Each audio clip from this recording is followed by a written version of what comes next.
Hello everyone, ये रहा आपका क्वेश्चन पेपर यूपीपीसीएस 2021 का। और हम इसकी फटाफट आंसर की देखेंगे विद डिटेल एक्सप्लेनेशन जितना भी हो सकता है। हालांकि हम बहुत जल्दी में हैं बट फिर भी 100% एक्यूरेट आंसर की आपको मिलेगी। पहला सवाल देखिए, नीचे दो स्टेटमेंट दिए हैं।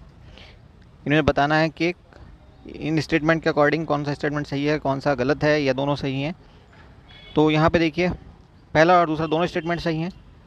और दूसरा जो हमारा रीज़न है वो सही से उसको एक्सप्लेन भी कर रहा है। इसका मतलब ये है कि पहला स्टेटमेंट ऑप्शन ए सही हो जाएगा आपका। चलिए अगले सवाल पे चलते हैं। नेक्स्ट सवाल कहता है, सवाल नंबर 2, इनमें से कौन सा द्वीप कैरिबियन सागर में अवस्थित नहीं है? तो ये आपका मंडीरा, ये पुर्तगाल के पास है, तो ये कैरिबियन सी में नहीं है। उसके बाद क्वेश्चन नंबर 3 देखिए, थोक मूल्य सूचकांक इनमें से कौन इशू करता है? तो ये इशू करता है आपका वाणिज्य एवं उद्योग मंत्रालय, भारत सरकार का। तो ऑप्शन बी आपका करेक्ट हो जाएगा। नेक्स्ट क्वेश्चन देखिए, भारत में चौथा नंबर क्या कहता है कि NDMA national disaster management authority का चेयरमैन कौन होता है? तो prime minister. Option A is correct. Next question देखेंगे आप, क्वेश्चन नंबर 5 क्या कहता है, उत्तर प्रदेश के बजट में किस योजना के अंतर्गत विद्यार्थियों को टैबलेट देने की घोषणा की गई है? तो मुख्यमंत्री अभ्युदय योजना। Option A is correct. Next question, question number 6, कौन सा एक कोको का प्रमुख उत्पादक देश नहीं है? तो ये देश नहीं है आपका लातविया। नाउ क्वेश्चन नंबर 7 कहता है कि कौन सा अनुच्छेद के तहत आकस्मिक निधि संबंधित है? 267 के तहत है। उसके बाद देखिए 8 नंबर कहता है, विश्व कौशल दिवस 2021 का विषय क्या है? तो ये आपका विषय है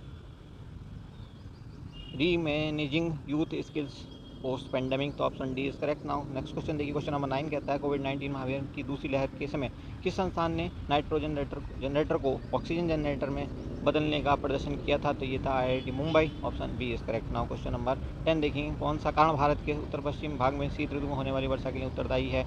वेस्टर्न डिस्टर्बेंसेज। तो ये होगा आपका पश्चिमी विक्षोभ। Option C is correct. Now question number 11 कहता है, फ्लाइंग एश प्रदूषण किससे होता है? तो ताप विद्युत घरों से होता है, वहाँ पे कोयले का इस्तेमाल होता है, उससे ये होता है। 12 नंबर देखिए, स्वामी विवेकानंद ऐतिहासिक पर्यटन यात्रा 2021 के बारे में क्या सही है? तो ये महिलाओं के लिए नहीं शुरू की गई, ये मजदूरों के लिए शुरू की गई थी। Option D is correct.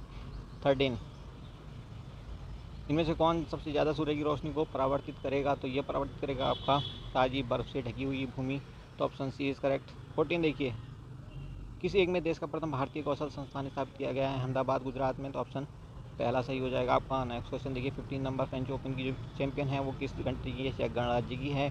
उसके बाद 16 देखिए, किसने कहा था ये? तो ये कहा था, स्टेटमेंट है ये डॉक्टर एस राधाकृष्णन का। हम पढ़ नहीं रहे स्टेटमेंट ताकि वीडियो छोटा हो जाए। राइबोफ्लेविन की कमी में से कौन सा रोग होता है? राइबोफ्लेविन यानी कि विटामिन B2 की वजह से होगा आपका पेलाग्रा। तो option A is correct. Question number 18, Harappa सभ्यता का स्थल मांडी भारत के किस राज्य में स्थित है? वैसे एक मांडी कश्मीर में भी है, बट ये मांडी जो उत्तर प्रदेश की बात हो रही है, कश्मीर ऑप्शन में ही नहीं है। मुजफ्फरनगर के पास एक गांव है, यहाँ से भी कुछ इस तरह की वस्तुएं मिली हैं जो हड़प्पा काल से संबंधित हैं। क्वेश्चन नंबर 19, उनमें से कौन सा रोग मच्छर से वाहित नहीं है? तो ये होगा आपका निद्रा रोग, ये CC फ्लाई से होने वाला रोग है। उसके बाद क्वेश्चन नंबर 20, 2011 की जनगणना के अनुसार किस राज्य का जनसंख्या घनत्व सबसे कम है? अरुणाचल का है, और ये कितना होता है? 17। ऑप्शन बी इज सही, करेक्ट। ओके, बार्टुलिज्म क्या होता है? भोज्य पदार्थ से होने वाला संक्रमण होता है, एक तरह का बैक्टीरियल इन्फेक्शन होता है खाने में। उसके बाद 22 देखिए, संविधान संशोधन अधिनियम जो कि जिसके तहत एज जो घटा करके 21 से 18 कर दी गई थी, तो ये था 61वां संशोधन।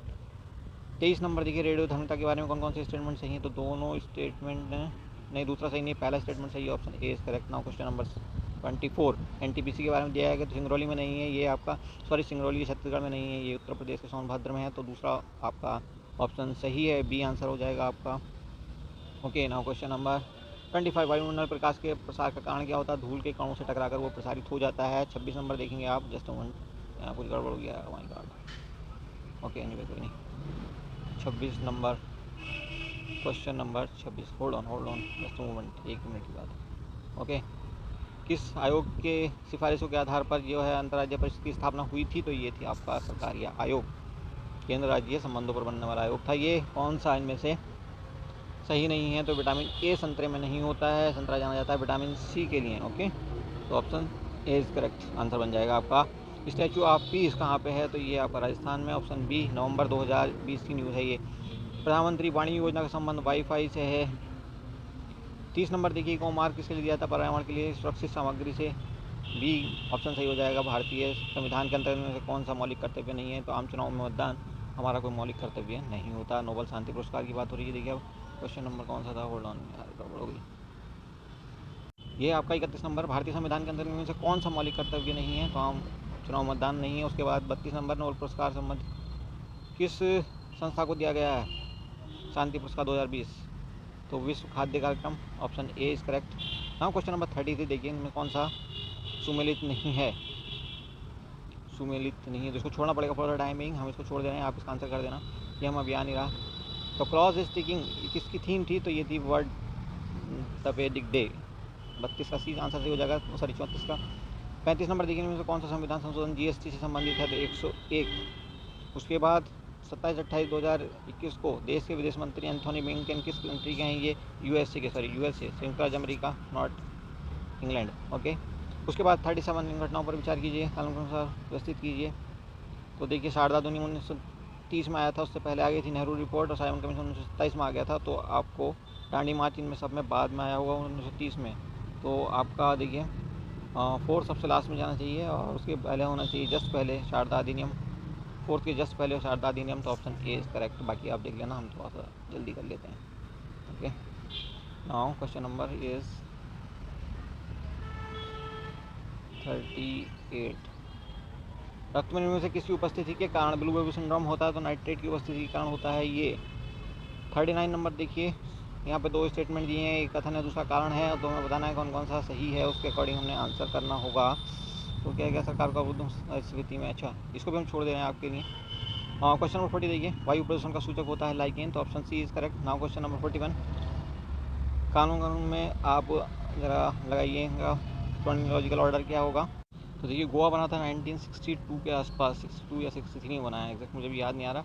और झारखंड बना आपका 2000 में, और जी आपका तेलंगाना 2014 में। तो झारखंड के बाद मतलब तेलंगाना सबसे लास्ट में आएगा 2 नंबर, और 2 नंबर लास्ट आएगा, उससे पहले क्या आएगा? उससे पहले 3 नंबर, 3 के बाद 2 आ रहा है जस्ट आपका बी में, option B is correct. Now question number 42, उस विदेशी पत्रकार का नाम बताइए जिसने धड़सना साल्ट वर्क पर सत्याग्रह के बारे में समाचार दिए थे। तो अंग्रेजों ने बहुत रोका था, लेकिन वेब मिलर ने ये न्यूज़ छाप दी थी। उसके बाद देखिए 43, विश्व ओजोन दिवस, ये तो बहुत आसान सवाल है, 16 सितंबर को मनाया जाता है। नाउ क्वेश्चन नंबर 44, धर्म धर्म के संबंध में निम्नलिखित कौन कौन से स्टेटमेंट सही है? तो देखिए, पहला स्टेटमेंट कहा नहीं जा सकता ये पूरी तरह से सही है, बट दूसरा आपका सही है, दूसरा सही है, तो केवल 2, option B is correct. Now question number is now question number 45, जनसंख्या नियंत्रण के बारे में दिया, तो दोनों स्टेटमेंट आपके पूरी तरह से सही हैं। ओके, तो ऑप्शन कौन सही हो जाएगा? सी। नाउ क्वेश्चन नंबर देखिएगा आप, 46 कहता है मौलिक अधिकार संयुक्त राज्य अमेरिका से लिए, बिल्कुल ठीक है, लेकिन थर्ड वाला सी मैच नहीं कर रहा है, ये हमने केंद्रीय ऑफिस से कहाँ से लिए हैं? कनाडा से, तो option C is correct. Now 57 देखिए, ONGC का ऑफिस कहाँ पे है? सॉरी, राष्ट्रीय खनिज विकास निगम NMDC का ऑफिस है आपका हैदराबाद में, और एल्यूमिनियम कंपनी लिमिटेड का ऑफिस कहाँ पे है? ये आपका भुवनेश्वर में, D का 1 और C का 2, और इसे D का 1 C का 2 में देखिए कहाँ पे मिल रहा है? ये C का 2 D का 1, तो option C is correct. Now question number, अब कौन सा सवाल है आपका? तो अब बचता है आपका 48 नंबर। तो यहाँ पे देखिए G7 समिट के बारे में दिया है, दूसरा स्टेटमेंट सही नहीं है, पहला स्टेटमेंट सही है, तो option A is correct. Now question number 49, भारतीय संसद की लोक लेखा समिति समीक्षा करती है नियंत्रक एवं महालेखा परीक्षक के प्रतिवेदन का, तो option A is correct. Now 50 and last question of this video, नागरिक वक्र में त्वरित अवस्था कहा जाता है, तो ये स्टेज 2 होती है, ऑप्शन 2 इज करेक्ट। होपफुली ये सब सवाल आपके बिल्कुल सही होंगे, और हमने 100% कोशिश की है कि आपको फटाफट और एकदम एक्यूरेट आंसर की बताएं। Thank you for watching. दूसरा पार्ट आप देखना मत भूलना, थोड़ी देर में आ जाएगा। Thank you so much again.